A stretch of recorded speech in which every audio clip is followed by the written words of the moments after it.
কলকাতা থেকে সম্প্রচারিত আজকের সকালের গুরুত্বপূর্ণ বিশেষ বিশেষ খবরগুলি হলো রাজ্যের সমস্ত সরকারি ও আধা সরকারি সংস্থায় কর্মী ও পেনশনভোগী এবং শিক্ষক অশিক্ষক কর্মচারীদের জন্য আরও এক কিস্তি মহার্ঘ ভাতা দেওয়ার বিষয়ে কাল বিজ্ঞপ্তি জারি হয়েছে। রাজ্য সরকার অ্যাড হক ভিত্তিতে 22 টাকা করে মজুরির হার বৃদ্ধির কথাও ঘোষণা করেছে। এদিকে কতজন গুরুত্বপূর্ণ ব্যক্তি এসএসকেএম হাসপাতালে ভর্তি ও তাদের কি সুযোগ সুবিধা দেওয়া হচ্ছে কলকাতা হাইকোর্টে তা এসএসকেএম কর্তৃপক্ষের কাছে জানতে চেয়েছে। নেতাই শহীদ দিবসে বিরোধী দল নেতাকে মাল্যদান করতে দিতে বাধা খুঁটায় আদালত রাজ্য সরকারের কাছে তাও জানতে চেয়েছে। বিজেপি আসন্ন লোকসভা নির্বাচনে 9 বছরে কেন্দ্রীয় সরকারের জনকল্যাণমুখী প্রকল্পগুলি নিয়ে প্রচার চালাবে। বিশ্বের সেরা 10টি বিমানবন্দরের তালিকায় স্থান করে নিল কলকাতা। সুন্দরবনের মধু সহ বাংলার আরও 4টি শিল্প জিআই সত্ত্ব লাভ করেছে, মুখ্যমন্ত্রীর শুভেচ্ছা। অনূর্ধ্ব 17 যুব লীগ ফুটবলে ইস্টবেঙ্গল 3-2 গোলে উড়িষ্যা এফসিকে হারিয়ে দিয়েছে। এবারে শুনেন বিস্তারিত খবর। রাজ্যের সমস্ত সরকারি ও আধা সরকারি সংস্থার কর্মী ও পেনশনভোগী এবং সরকারি ও সরকার সাহায্যপ্রাপ্ত বিদ্যালয়ে কর্মরত শিক্ষক ও অশিক্ষক কর্মচারীদের জন্য আরও এক কিস্তি মহার্ঘ ভাতা দেওয়ার বিষয়ে কাল বিজ্ঞপ্তিতে জারি করা হয়েছে। ষষ্ঠ বেতন কমিশনের সুপারিশ অনুযায়ী এই বৃদ্ধিতে মূল বেতনের 4% হারে মহার্ঘ ভাতা দেওয়া হবে। পৌরসভা ও পঞ্চায়েত এবং স্থানীয় সংস্থাগুলির কর্মীদের ক্ষেত্রেও তা প্রযোজ্য হবে। এবছর 1 জানুয়ারি থেকেই তা কার্যকর হবে বলে নবান্ন অর্থ দপ্তরে এক বিজ্ঞপ্তিতে জানানো হয়েছে। পেনশনভোগীদের পাশাপাশি ফ্যামিলি পেনশন প্রকার একই হারে ডিআরএস রিলিফ পাবেন। এর ফলে সমস্ত সরকারি কর্মী ও পেনশনভোগী মূল বেতনের 10% হারে মহার্ঘ ভাতা ও ডিআরএস রিলিফ পাবেন। 51 রাজ্য সরকারি কর্মীরা 6% হারে মহার্ঘ ভাতা পাতেন। অতিরিক্ত 4% ডিএ দেওয়ার ফলে বছরে 2,400 কোটি টাকা খরচ হবে। প্রায় 14 লক্ষ সরকারি কর্মী এর ফলে উপকৃত হবেন। এদিকে রাজ্য সরকার দৈনিক মজুরি বৃদ্ধির কথা ঘোষণা করেছে। নবান্নে কাল অর্থ দপ্তরে এক বিজ্ঞপ্তিতে অ্যাড হক ভিত্তিতে 22 টাকা করে মজুরি হার বৃদ্ধির সিদ্ধান্ত জানানো হয়। চলতি মাস থেকে এই বর্ধিত হার কার্যকর হবে। এদিকে রাজ্যের চটকল শ্রমিকদের বেতন বৃদ্ধি নিয়ে ত্রিপাক্ষিক বৈঠকে একটি চুক্তি স্বাক্ষরিত হয়েছে। চটকল মালিকদের সংগঠন, বিভিন্ন চটকল ও 24টি কেন্দ্রীয় শ্রমিক সংগঠনের প্রতিনিধিদের মধ্যে শ্রম দপ্তরে ওই ত্রিপাক্ষিক বৈঠকে বসে। এর ফলে নতুন কাজে যোগ দেওয়া একজন শ্রমিকের মাসিক বেতন 3,552 টাকা বেড়ে দাঁড়াবে 14,066 টাকা। অন্যদিকে পুরানো শ্রমিকদের মাসিক বেতন হবে 17,271 টাকা। আগামী মাস থেকে এই বর্ধিত বেতন কার্যকর হবে। এদিকে পাশাপাশি যে সমস্ত শ্রমিক 20 বছর ধরে চুক্তির ভিত্তিতে কাজ করেছেন তাদের স্থায়ী করার বিষয়ে সিদ্ধান্ত নেওয়া হয়েছে বলে শ্রমমন্ত্রী মলয় ঘটক জানিয়েছেন। উল্লেখ্য, এই সিদ্ধান্তের বলে রাজ্যের 113টি চটকলে কর্মরত প্রায় 2.5 লক্ষ শ্রমিক উপকৃত হবেন। এর আগে 2019 সালে চটকল শ্রমিকদের বেতন বৃদ্ধি হয়েছিল। এদিকে বিভিন্ন ঘটনার গ্রেফতার হয়ে কতজন গুরুত্বপূর্ণ ব্যক্তি এসএসকেএম হাসপাতালে ভর্তি রয়েছেন এবং তাদের চিকিৎসার জন্য কী কী সুযোগ সুবিধা দেওয়া হচ্ছে তা এসএসকেএম কর্তৃপক্ষের কাছ থেকে তা জানতে চেয়েছে কলকাতা হাইকোর্টের প্রধান বিচারপতি ডিভিশন বেঞ্চ। ডিআইপি ব্যক্তিরা হাসপাতালে ভর্তি থেকে সাধারণ মানুষ চিকিৎসা পরিষেবা থেকে বঞ্চিত হচ্ছেন বলে অভিযোগ তুলে কলকাতা হাইকোর্টে মামলা হয়েছিল। সেই মামলাতে কাল এসএসকেএম কর্তৃপক্ষের কাছ থেকে 24 জানুয়ারির মধ্যে রিপোর্ট তলব করেছেন প্রধান বিচারপতি টি.এস. শিবজ্ঞানমের division bench. হলফনামা আকারে তা পেশ করতে হবে। শুনানিতে প্রধান বিচারপতি পর্যবেক্ষণ, প্রভাবশালীরা হাসপাতালে বেড দখল করে থাকবেন আর সাধারণ মানুষ চিকিৎসা পরিষেবা থেকে বঞ্চিত হবেন, তা চলতে পারে না। 24 জানুয়ারি মামলার পরবর্তী শুনানি হবে। উল্লেখ্য, এসএসকেএম চিকিৎসাধীন সুজয় কৃষ্ণ বদ্রের কণ্ঠস্বরে নমুনা সংগ্রহ করা নিয়ে হাসপাতাল কর্তৃপক্ষ এবং তদন্তকারী সংস্থা ইডির মধ্যে দীর্ঘ টানা পুরানোর প্রেক্ষাপটেই হাইকোর্টের এই নির্দেশ।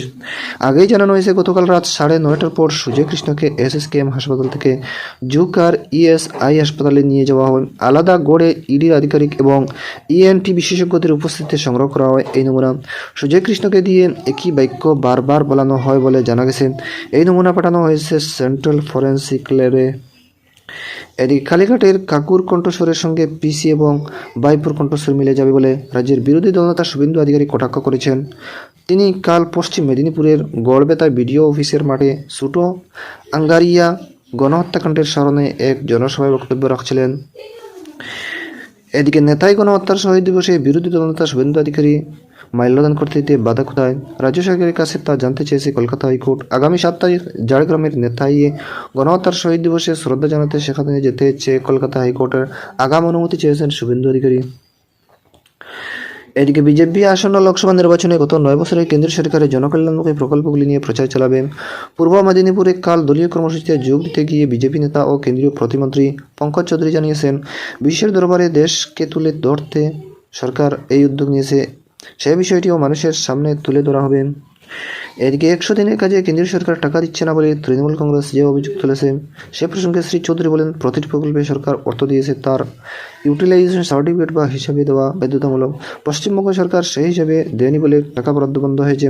তিনি জানান, কেন্দ্রীয় সরকার সব রাজ্যকেই সমানভাবে বরাদ্দ দিয়ে থাকে, তবে 100 দিনের কাজে টাকা সাধারণ দরিদ্র মানুষের জন্য, তাই সেই অর্থ কারো ব্যক্তিগত কাজে ব্যবহার হলে কেন্দ্রীয় সরকার আপত্তি জানাবে।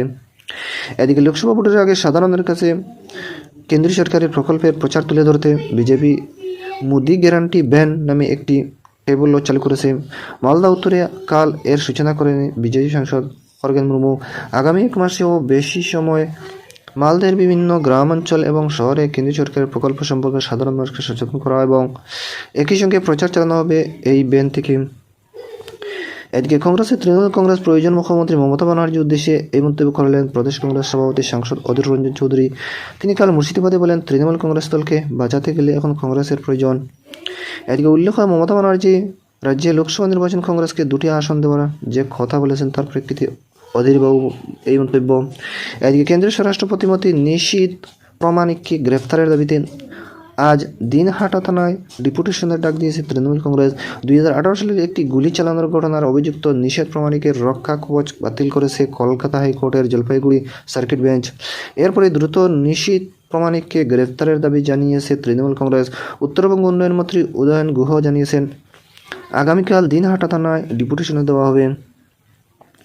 এদিকে দুর্গাপুর থার্মাল পাওয়ার স্টেশন ডিটিপিএস এর স্থানীয় বেকার যুবক যুবতীদের কাজের দাবিতে দুর্গাপুর পশ্চিমের বিধায়ক বিজেপি নেতা লক্ষ্মণ গুরুয়ের নেতৃত্বে কাল মিছিল করে কারখানার সামনে বিক্ষোভ দেখানো হয়।